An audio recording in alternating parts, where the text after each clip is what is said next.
বলাই চক্রবর্তীর সম্পত্তি পেল তার ভাইপো নবীন। 40 টাকার চাকরি ছেড়ে শহর থেকে সপরিবারে গাঁয়ে এসে ক্রমাগত কোঁচার খুঁটে চশমার কাচ মুছতে মুছতে সে পাড়ার লোককে বলতে লাগলো, 50 টাকা রিওয়ার্ড ঘোষণা করেছি। কাকাকে যারা অমন মার মেরেছে তাদের যদি ফাঁসি কাটে ঝুলাতে না পারি। চশমার কাচের বদলে মাঝে মাঝে কোঁচার খুঁটে সে নিজের চোখও মুছতে লাগলো।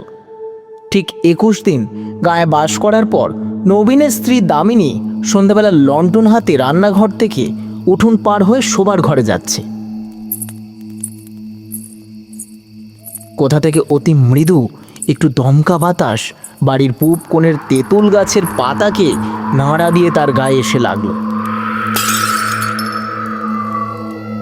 দামিনীর হাতের লণ্ঠন ছিটকে গিয়ে পড়ল দক্ষিণের ঘরের দাওয়ায়। উঠোনে আছড়ে পড়ে